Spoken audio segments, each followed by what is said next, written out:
المؤمنین معاویہ معاویہ صحابی رسول معاویہ معاویہ کاتب وحی معاویہ معاویہ محب اہل بیت معاویہ معاویہ. پہلی صدی ہجری کے مجدد حضرت عمر بن عبد العزیز رضی اللہ تعالیٰ عنہ. 108 نمبر سٹوری پہ میں ان کا ذکر کرایا. انہوں نے بادشاہی میں فقیری کی ہے. بادشاہ تھے مگر صوفی تھے. عام کے سامنے جب حضرت علی اور حضرت امیر معاویہ رضی اللہ تعالیٰ عنہ کے جھگڑوں کا تذکرہ کیا گیا تو آپ نے فرمایا یہ وہ امور ہیں جن سے اللہ تعالیٰ نے تمہارے ہاتھوں کو محفوظ رکھا، تو پھر تم اپنی زبانوں کو اس میں ملوث کیوں کرتے ہو؟ خلاصہ کیا بنا کہ یعنی تم جج مت بنو، ہاں شان بیان کرو، جج نہیں بنو، اور برائی بھی بیان نہ کرو. امام اعظم نعمان بن ثابت رحمۃ اللہ علیہ 130 نمبر سٹوری پہ میں ان کا ذکر کرایا. آپ سے سوال کیا گیا کہ حضرت علی اور حضرت امیر معاویہ رضی اللہ تعالیٰ عنہ کی جنگ میں کون صحیح تھا؟ واہ، اب ان سے بڑا نہ تو کوئی ذہین ہے، نہ تاریخ دان ہے، نہ حدیث دان ہے. قرآن روزانہ تلاوت کرتے ہیں کیونکہ آپ کو صبح لیکچر دینا ہے. تو بھئی اب آپ کیا جواب دیتے ہیں؟ ہم نے فرمایا میں اللہ سے ڈرتا ہوں کہ اللہ کے سامنے ایسی بات پیش کروں جس کا وہ مجھ سے سوال کرے. جب اللہ تعالیٰ قیامت کے دن اپنے سامنے کھڑا کریں گے تو وہ مجھ سے یہ نہیں پوچھیں گے کہ حضرت علی اور حضرت امیر معاویہ اور ان کے مقتولین کے بارے میں تیرا کیا خیال ہے، یہ نہیں پوچھیں گے، بلکہ وہ مجھ سے وہ سوال کریں گے جس کا میں مکلف ہوں. گویا کہ آپ نے اس آیت کی اطلاع دے دی سب کو، تلک امۃ قد خلت لہا ما کسبت ولکم ما کسبتم ولا تسألون عما كانوا يعملون. سورۃ البقرہ آیت نمبر 141. نہیں کرنی، جج نہیں بننا. دوسری صدی کے مجدد، میں مجددین کا ہی حوالہ آپ کو دے رہا ہوں تاکہ آپ کو معلوم ہو جائے کہ جو بھی مجدد ہے، مجدد جب آئے گا نا وہ پچھلے مجدد کی مخالفت نہیں کرے گا، اس کے عقیدے کو ہی آگے بیان کرے گا. جی اب یہ دوسری صدی کے مجدد دیکھ لیجئے، امام مالک رحمۃ اللہ علیہ 33 نمبر سٹوری پہ میں ان کا ذکر کر رہا ہوں. امام مالک فرماتے ہیں کہ جو شخص اصحاب رسول میں سے کسی ایک صحابی، حضرت ابوبکر، حضرت عمر، حضرت عثمان، حضرت امیر معاویہ، حضرت عمر بن العاص، اللہ سب سے راضی ہوا، ان کے بارے میں کہے کہ یہ گمراہ تھے تو حکومت قتل کا حکم جاری کرے. یہ دوسری صدی کے مجدد نے کہا ہے.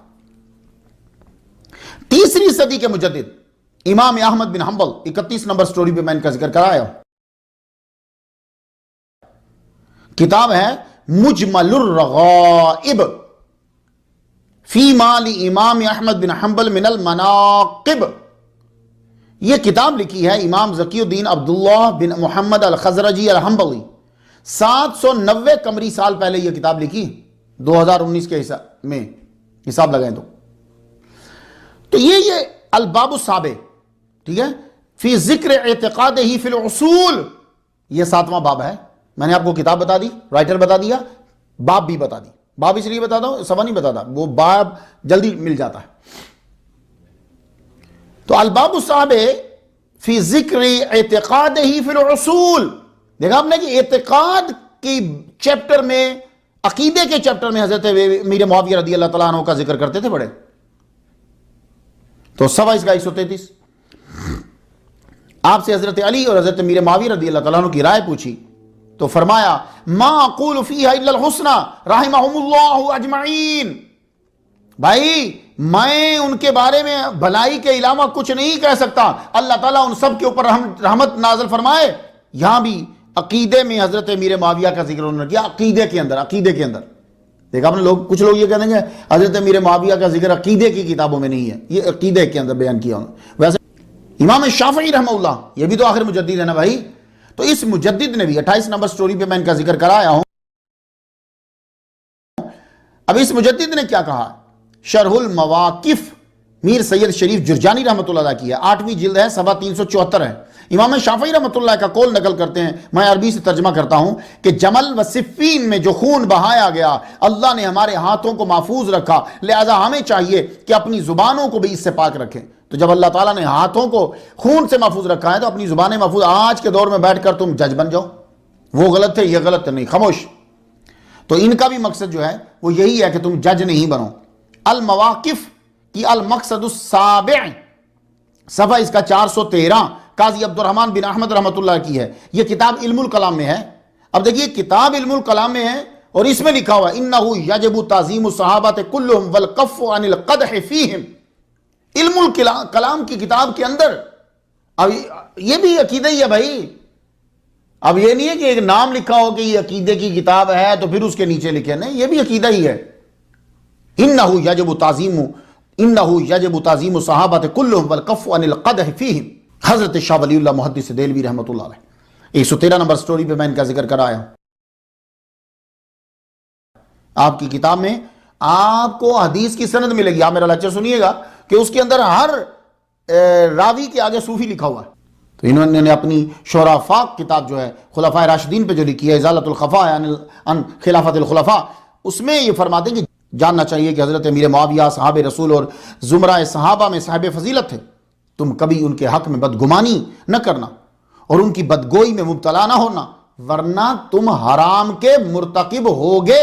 العقیدۃ الحسنہ میں فرمایا وَنَكُفُّ أَلْسِنَتَنَا عَنْ ذِكْرِ الصَّحَابَةِ إِلَّا بِخَيْرٍ وَهُمْ أَئِمَّتُنَا وَقَادَتُنَا فِي الدِّينِ وَسَبُّهُمْ حَرَامٌ وَتَعْظِيمُهُمْ وَاجِبٌ۔ یہ عقیدے ہی کی گفتگو ہے۔ وَسَبُّهُمْ، ہر قسم کی برائی بیان کرنا حرام، اور وَتَعْظِيمُهُمْ وَاجِبٌ، تعظیم جو ہے وہ واجب ہے، کوئی بھی ہو۔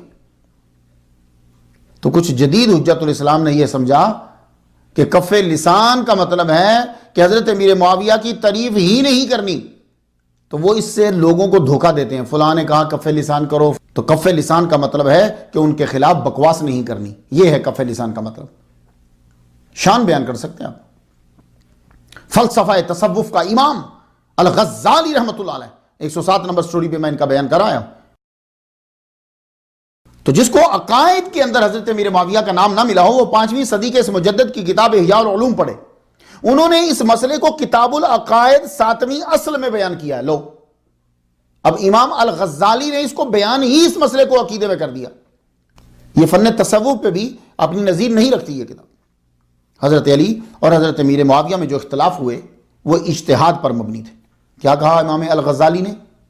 کہ وہ لڑائیاں اجتہاد پر مبنی تھی۔ حضرت علی نے یہ خیال کیا تھا کہ حضرت عثمان غنی کے قاتلوں کو سپرد کر دینے کا نتیجہ یہ نکلے گا کہ امامت کا معاملہ درم برم ہو جائے گا۔ ان کا تعلق بڑے قبائل سے ہے، بڑی تعداد سے ہے، اور فوج میں ان کی تعداد زیادہ ہے، ان کے خیال میں تاخیر بہتر ہے، یہ ان کا اجتہاد تھا۔ حضرت امیر معاویہ تاخیر کے خلاف تھے، ان کا خیال تھا کہ اتنے بڑے قصور کے بعد اس قدر تاخیر سے کام لینے کا مطلب ہے کہ آئندہ بھی لوگ آئمہ کے مقابلے میں جری رہیں گے، پہلے ان کو قتل کیا جائے۔ اب آ جائیے پھر تصوف میں۔ ابھی میں صرف اتنا بیان کرا کیونکہ کل کو جب کوئی آدمی بیان کرے گا تو پوچھ سکتا ہے جی جناب ان کا تصوف میں ذکر کرنے کی کیا ضرورت ہے؟ بھائی سارے صوفیاء نے بیان کیا ہے، صوفیاء اور اولیاء کا عقیدہ کیا ہے۔ اس لیے جب کبھی آپ کو کوئی صوفی یا کوئی ولی بن کر آپ کو حضرت امیر معاویہ کے بارے میں گالی دے رہا ہو تو فوراً سمجھ جائیے گا کہ اس کا تصوف کے ساتھ کوئی تعلق نہیں ہے، وہ ویسے اس نے شعبہ چن لیا ہے۔ جو صوفیاء اور اولیاء تھے وہ ان کی تعریف کر کے گئے ہیں، اس لیے میں بار بار نام لے رہا ہوں، ابھی میں یہیں رکا ہوا ہوں، آگے نہیں بڑھ پا رہا۔ قاضی اعجاز رحمۃ اللہ علیہ، شفا شریف، اس کی خوبصورت شرح ہے نسیم الریاض، یہ حضرت شہاب الدین احمد بن محمد بن عمر الخفاجی کی ہے۔ قسم ثانی فیما یجب علی الانام من حقوقہ، صفحہ اس کا 525 ہے۔ انہوں نے حضرت علی اور حضرت امیر معاویہ رضی اللہ تعالیٰ عنہ کے اوپر، حضرت علی اور حضرت امیر معاویہ رضی اللہ تعالیٰ عنہما، ان کے اوپر مختصر گفتگو کی اور ایک شعر بیان کر دیا بس۔ وَمَن يَكُونُ يَطْعَنُ فِي مُعَاوِيَةَ فَذَاكَ مِن كِلَابِ الْحَاوِيَةِ۔ اب اس سے بڑا تصوف والوں کے لیے اور کیا ہوگا کہ قاضی اعجاز بس جملہ یہ کہہ گئے۔ اب جائیے یہ جا کر پوچھئے علماء سے، یہ پوچھئے جا کے کہ وہ شفا شریف کہ جس کو حضور صلی اللہ علیہ وآلہ وسلم نے پسند فرمایا ہے اور لوگوں کو پڑھنے کی تلقین کی ہے، قاضی اعجاز رحمہ اللہ لکھ رہے ہیں وَمَن يَكُونُ يَطْعَنُ فِي مُعَاوِيَةَ فَذَاكَ مِن كِلَابِ الْحَاوِيَةِ۔ جو حضرت امیر معاویہ رضی اللہ تعالیٰ عنہ کے بارے میں طعن کر رہا ہے، برے لفظ استعمال کر رہا ہے، وہ من کلاب الحاویہ، وہ حاویہ کے کتا ہے۔ یہ قاضی اعجاز رحمہ اللہ نے لکھا۔ میں نے آپ کو بتا دیا کہ آپ اگر تصوف کو مانتے ہو تو ایک صوفی کا یہ جملہ ہے۔